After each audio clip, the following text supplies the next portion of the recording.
Bom dia, doutora Estela. Bom dia, Daniel. Bom dia, Dr. Kleber. Bom dia, Estela. É sempre uma alegria estar aqui compartilhando um pouquinho de conhecimento, né? É tão importante recebê-la e trazer esses conhecimentos a todos aqueles que têm ouvidos para escutá-la e entender a sua mensagem. E como é importante nós entendermos que nós médicos, nós profissionais da saúde, se tem algo que a gente não deve perder, é a alma de eterno aprendiz. Exatamente. Porque o conhecimento, o que nos move é o conhecimento científico, nós suspeitamos que algo possa estar influenciando na saúde dos nossos pacientes. Através de um estudo científico, nós vamos avaliar se realmente faz sentido ou não aquela nossa hipótese, e a partir daí que nós conseguimos trazer um tratamento que realmente é efetivo para os nossos pacientes. E tem algo que nos nutre muito, que são os congressos. É verdade. Os congressos são uma fonte de informação onde você tem 2, 3 dias a possibilidade de estar ouvindo diferentes colegas que muitas vezes estão estudando diferentes temas, mas que se a gente para pensar, se conecta. Então, eu escolhi hoje o tema, o impacto do nosso ambiente, da primeira etapa lá da digestão, que eu já vou falar qual é, na nossa saúde.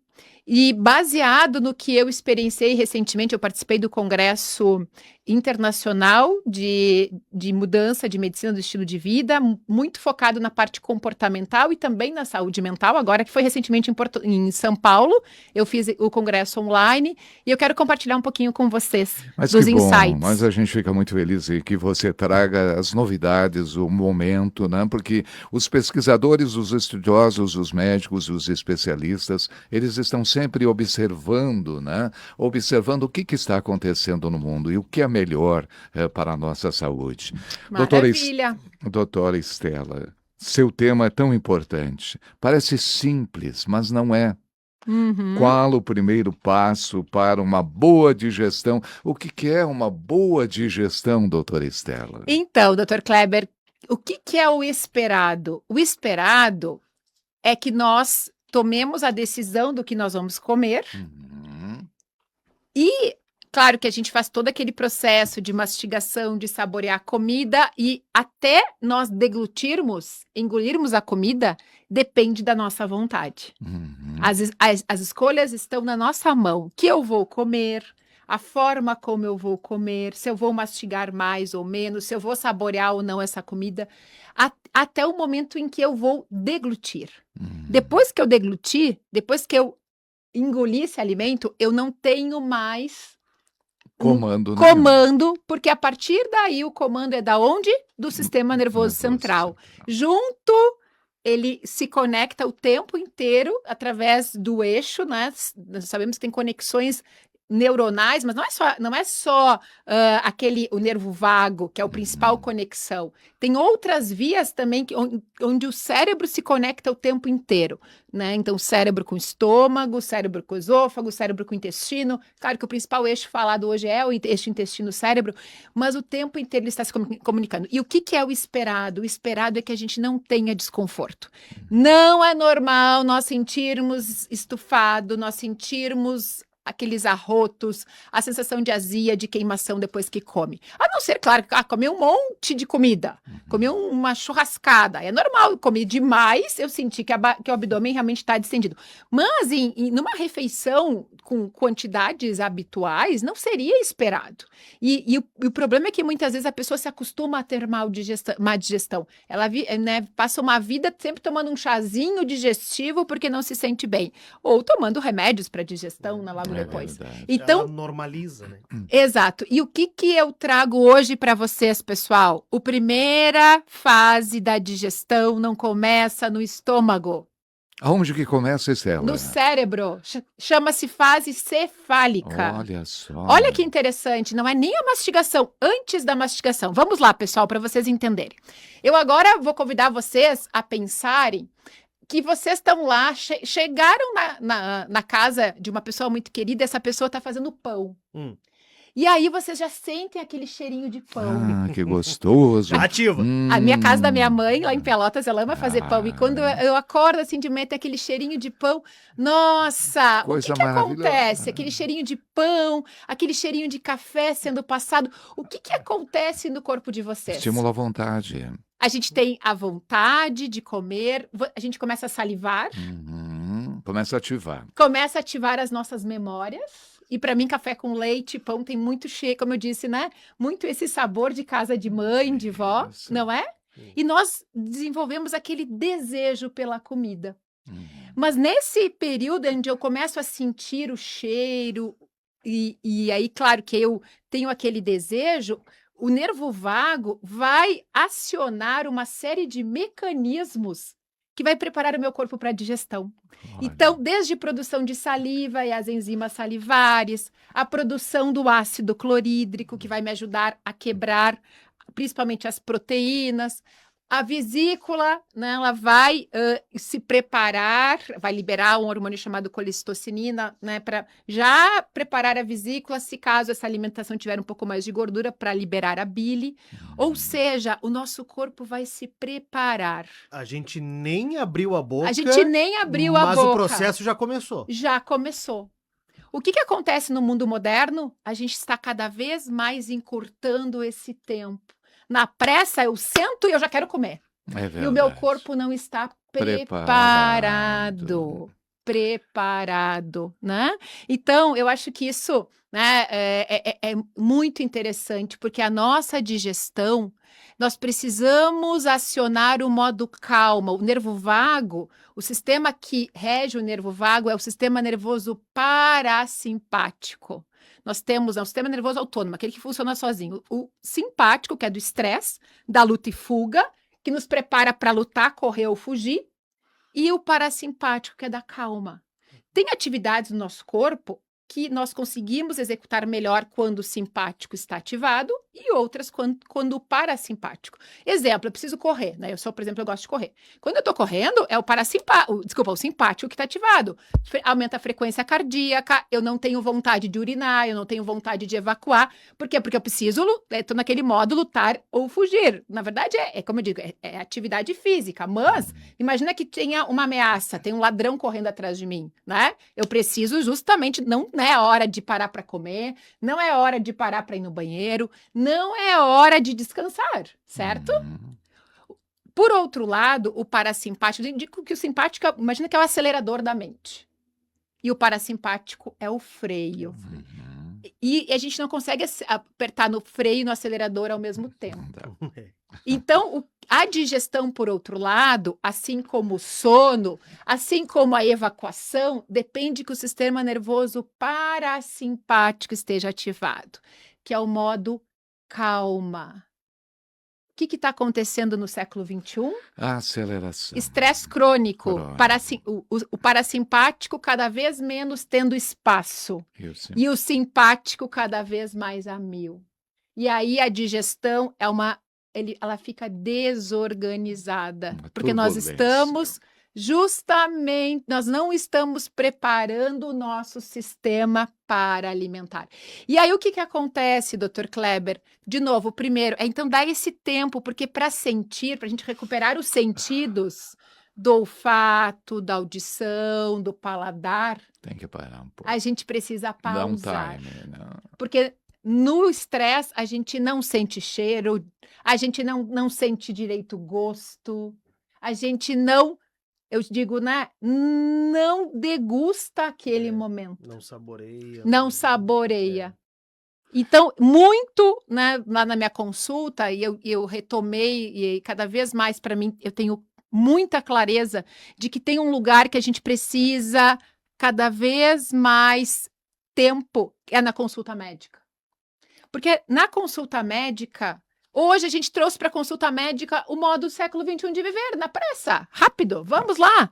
E eu acho que nós médicos, que não somos pediatras, temos muito que aprender com vocês, pediatras, Dr. Kleber. É verdade. E ontem eu fiz um story, Pediatra né? escuta a mamãe. Lá no meu se arrasta com consulta. Lá no meu Instagram, onde eu trouxe para as pessoas que me seguem, quem foi que me inspirou a fazer medicina? E quem me inspirou a fazer medicina? Eu sou filho de agricultores, vocês bem sabem, já falei várias vezes aqui. Criando melancia lá Exato, em Pelotas, produzindo né? melancia. Quem me inspirou a fazer medicina foi o meu pediatra, gente. Porque o legal. que me encantava? Cada vez que eu ia lá, eu estava doente, e o que acontecia? Ele me recebia, né, olhava nos meus olhos, ele me tratava com carinho, com atenção. Eu não sentia pressa, não era aquela sala de espera lotada com um monte de gente. Eu sentia aquele acolhimento, e isso me curava. Isso me curava. Muito mais que os remédios que nós receitamos, Exatamente. com certeza. Então, os ambientes. Então, tu estar num ambiente, agora eu vou comer com tranquilidade, sem aquele ruído, né, de muito barulho, de restaurantes muito lotados, né? Então, ter aquele ambiente limpo, organizado, com luminosidade, influencia muito na fase cefálica. Se eu estou chego assim para comer, eu estou com pressa, de pé, ali na bancada da cozinha, não preparo a mesa, porque tudo isso, né? O fato de tu organizar a mesa, isso tudo vai preparando o teu corpo e já vai passando a mensagem para ele. Faz sentido isso que eu falei? Faz muito sentido, mas a gente quer saber também, tá? Eu tô vendo que o mundo tá todo mundo ao meio-dia indo nos fast food aí, e nos restaurantes, né? Comendo rapidamente, pegando a comida, enchendo o prato, né? Almoçando em pé, às vezes. Mansão de em pé, e aí televisão ligada, passando jornal, ou então estão lá comendo com garfo ou com a colher e o celular na frente, né? Perfeito. E o que acontece com todo esse envolvimento ambiental no nosso processo digestivo? Olha que interessante, Dr. Kleber. O nosso cérebro, né, e vem um pouquinho do meu conhecimento de neurociência, né? Porque eu também fiz pós-graduação em neurociência, porque a gente precisa saber como é que é o funcionamento do cérebro, né? Então, olha só, por mais que a gente ache que nós sejamos multitarefa, isso é só uma ilusão. O nosso cérebro, ele não consegue, de fato, fazer 2, 3 atividades ao mesmo tempo. Eu consigo fazer, a nossa atenção, ela fica, quando eu estou fazendo mais de uma atividade ao mesmo tempo, ela fica flutuando. Se eu estivesse aqui conversando com você e mexendo no WhatsApp, eu ia ficar um pouco atenção aqui, um pouco lá, um pouco aqui, um pouco lá. Ou seja, eu não ia conseguir fazer executar da melhor forma possível nenhuma das 2 tarefas. É isso que está acontecendo. Então, quando eu estou aqui conversando com o senhor e estou lá no celular, um está no modo automático e no automático é aquele modo que a gente não processa.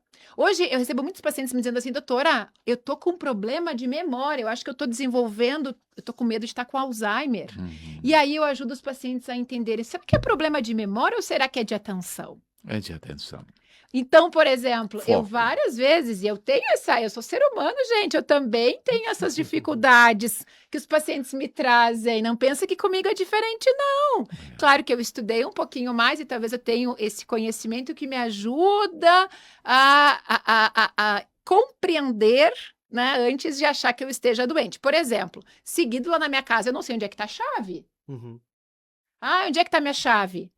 Tá, mas como assim? Eu que deixei a chave num lugar, como é que eu não sei onde é que tá a chave? Eu tô com Alzheimer? Não.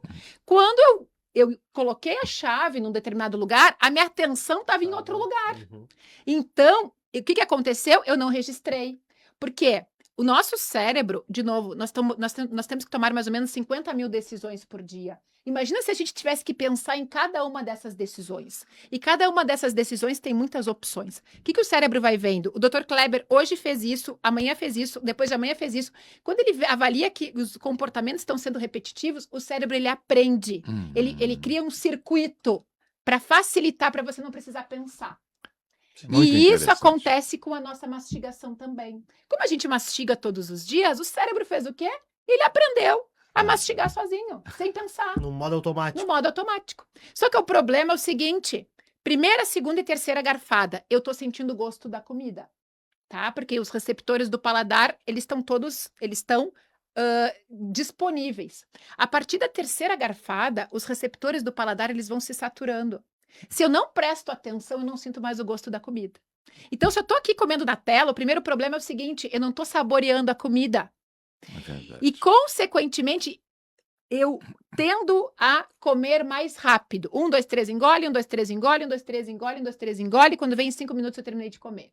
Sabe quanto tempo o intestino demora para liberar os hormônios da saciedade? Não. E hoje o famoso é o GLP-1, né, que é das canetas emagrecedoras. Ah, Mas, sim. gente, o GLP-1, desculpa assim, né? Desculpa o meu desabafo, mas não é nada tão inovador assim. Por quê? Porque é uma molécula que o intestino produz. Olha só, olha que informação O que importante. claro que foi assim, ó, maravilhosa, né? O que foi feito, Essa descoberta. mas, por outro lado, ele nada mais é do que um análogo do GLP-1, que é o que? O GLP-1 é o hormônio, um dos hormônios da saciedade que o nosso intestino produz. Uhum. Então, pessoal, o que acontece? O que a indústria fez? Ela fez com que o GLP-1, né? Claro, ele foi produzido em laboratório e ele durasse mais tempo. Ao invés do nosso GLP-1, assim como o GIP, o PYY, são mais de 5 hormônios da saciedade. Né? Hoje na indústria tem o GLP-1 e do GIP, mas são mais de 5 que o intestino produz, demora 20 minutos Uhum. para dizer assim: comecei a comer, ter toda essa sinalização, ter toda essa informação de que aquela quantidade está suficiente. Se nós comemos em 5 minutos, geralmente a gente comeu mais que precisava. E aí a gente ganha peso. Então, as pessoas que comem rápido, o que acontece? Isso é estudo científico. Elas têm 50% mais chance de desenvolver síndrome metabólica, que é aquele aumento da gordura abdominal, junto com hipertensão, diabetes, aquelas complicações, do que quem come devagar. Porque acaba comendo mais que precisa. E aí vem a influência do ambiente. E eu ouso dizer que o primeiro passo para a gente ter boa digestão, eu disse que é sim, permitirmos que a fase cefálica aconteça. E uma das primeiras atitudes que a gente tem que tomar é não comer com nenhum tipo de tela. Uhum. Nem o celular e nem a televisão. O que a gente não vê na realidade, né? Porque tira a nossa atenção. Tira a nossa atenção, a gente não sente o cheiro da comida, a gente nem pensa nas nossas escolhas, a gente vai pelo mais fácil. E tem um outro conceito muito legal dentro, né, e aí eu trago aqui um pouco o conhecimento lá do Congresso da arquiteta Priscila Benck, ela é do Rio Grande do Sul, ela estudou neuroarquitetura, que é o impacto dos ambientes na nossa saúde. Olha que interessante, olha o que a Priscila trouxe no Congresso. Imagine que vocês estão chegando louco de fome do trabalho, 19 horas, louco de fome, não conseguiram comer nada durante a tarde e vocês já vão direto para a cozinha. E a primeira coisa que vocês veem em cima da mesa é pão, é biscoito, é bolo. Uhum. E a fruta está lá longe. O que vocês acham que vocês acham que vocês vão fazer? Já vai na bolacha. Na fome, É. naquela, eu digo, né, compulsão mesmo, porque, gente, tu Compulsão. precisa de comida. Tu vai no mais rápido, no mais prático e no mais saboroso, que é o que está mais fácil acesso ali. Porque o nosso cérebro, ele quer prazer, mas ao mesmo tempo ele não quer passar trabalho. Então, ela trouxe um conceito muito legal chamado nudges. O que é nudges? Empurrões. Onde um comportamento que tu queira, eu quero comer mais fruta, então tu tem que facilitar o acesso à fruta e dificultar o que não é tão saudável. Tá. Se nós, agora imagine que vocês estão entrando na cozinha, ao invés de ter uma mesa toda cheia de coisas, de farináceos, de alimentos ultraprocessados, ou seja, empacotados, tá uma mesa organizada com uma fruteira com frutas bonitas da estação. Uma bergamota, agora nós estamos, né? Uhum. Bergamota, laranja de umbigo, que tá uma delícia, né? Ontem à muito noite, doce, nossa, delicioso. cheguei da dança, louca de fome, tinha uma laranja de umbigo linda na minha fruteira, já fui. Nossa, que delícia! O que vocês acham que vocês vão fazer se vocês encontrarem mais facilmente essas frutas do que... E aí, claro que o biscoito, o pão tá lá guardado, né? Faz sentido isso? Faz De muito. nós facilitarmos o que nós queremos realmente trazer, porque, de novo, o ambiente, ela trouxe algo lindo que nos influencia o tempo inteiro nas nossas escolhas e, ao mesmo tempo, o ambiente, ele tem que estar propício, especialmente para os dias onde a gente chega em casa cansado, onde a motivação por ser saudável, ela não existe, porque tu Chega está se exausto. arrastando, aham. E aí esse ambiente te empurra a fazer escolhas melhores. Tem lógica, É muito muita lógica. importante, muita lógica também, Estela. Eu acho assim, mas aí cabe a nós, então, recebendo essas informações, fazer as mudanças do ambiente. Perfeito. A mãe, o pai, preparar a mesa, preparar a comida, as escolhas, oportunizar o que a gente vê, é mais fácil a gente desejar e querer. Perfeito, doutor Kleber. E aí, já finalizando aqui, eu vou deixar Uhum. um convite para vocês. E eu acho que isso muda muito, eu vejo por mim. Eu lembro muito bem, quando eu era criança, a minha mãe tinha o hábito de preparar o café da manhã já no dia anterior. Ela já organizava a A mesa. mesa, ela já facilitava aquela organização inicial e eu tinha perdido esse hábito. E eu chegava em casa cansada, às vezes, do consultório, e aí eu jantava, organizava, né, com a minha família, enfim, quando as coisas já estavam organizadas, eu ia para o celular.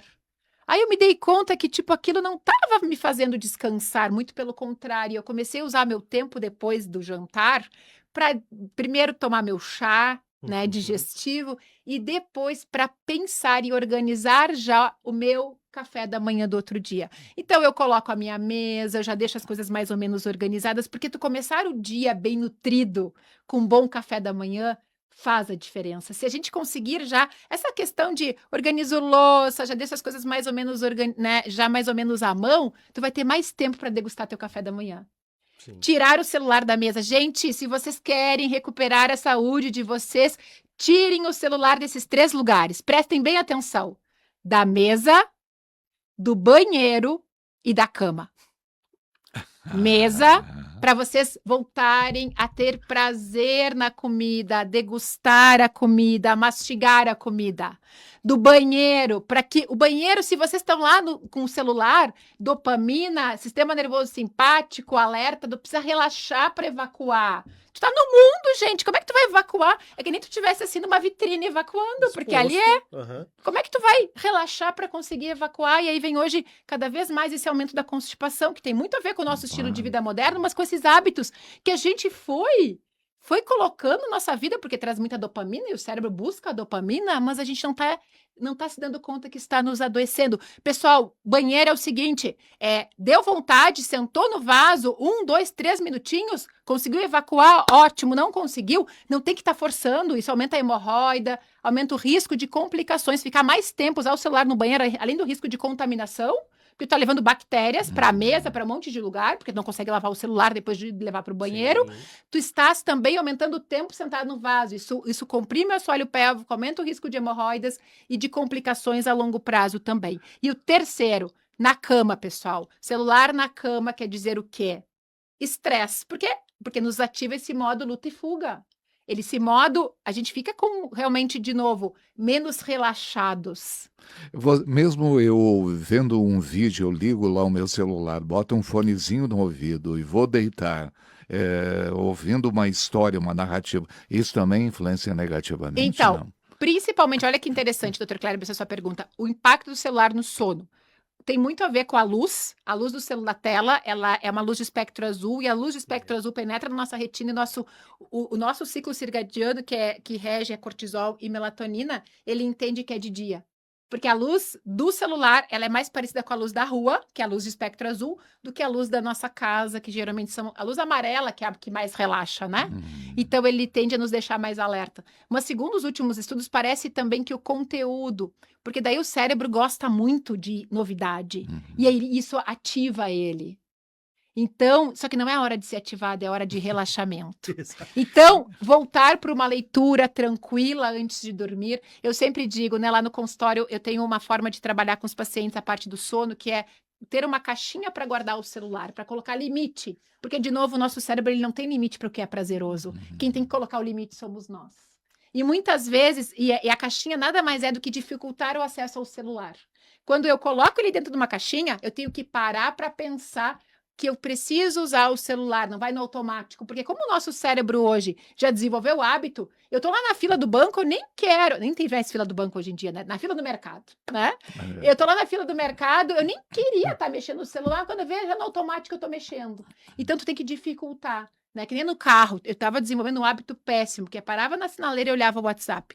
Eu digo, gente, não pode, a hora da sinaleira é hora de ócio. Então o que eu fiz? Eu troquei, eu coloquei no meu console uma garrafa d'água. Eu tirei o celular e botei lá atrás, boto ele lá atrás, longe, Dificultou o acesso. dificultei, nuts, Aham. né? Empurrei ele lá para trás e coloquei do lado o quê? O que eu quero estimular como novo comportamento que é tomar mais água. Deixei do lado. O que está acontecendo com isso? Eu estou tirando aquela distração do celular e, ao mesmo tempo, colocando um comportamento saudável. Era isso que eu queria trazer para o dia Stella, de só mais hoje. uma perguntinha, só para complementar. Rapidinho que ela tem compromisso. E a televisão na hora do almoço e na hora do jantar? É jornal e a novela. Qual é? Imagina, Dr. Kleber, que a gente está aqui comendo e está vendo a guerra. Ah, tá louco. Como é que a E gente sai vai... de uma guerra, vai para outra E o guerra senhor acha e que... vai lá para Espanha, para Marrocos. De novo, exato. E como é que a minha digestão vai ficar se a gente precisa estar calmo? Como é que eu vou estar calmo vendo suicídio? Porque, assim, gente, de novo, uma notícia ruim chama 9 vezes mais atenção do que uma notícia boa. E é uma Não é atrás por da outra. isso, né? São poucos veículos de comunicação como a Rádio São Francisco que trazem notícias Ah, boas, é verdade, né? verdade. A maior parte da mídia se usa disso, é conhecimento da neurociência. Então, pessoal, de novo, uma musiquinha tranquila, instrumental, algo tranquilo, notícias boas até pode, mas o problema é que no meio de notícia boa, às vezes tem ruim. Então, o melhor mesmo eu digo, é música. Música tranquila. E para possibilitar o quê? A comunicação. É verdade. É o momento de É conversa. verdade. Gente, tem algo assim, só para finalizar aqui também, que foi falado no Congresso, a importância das famílias voltarem a comer, ter um momento da refeição. Hoje, especialmente os adolescentes, né, eles estão comendo no quarto, longe das famílias.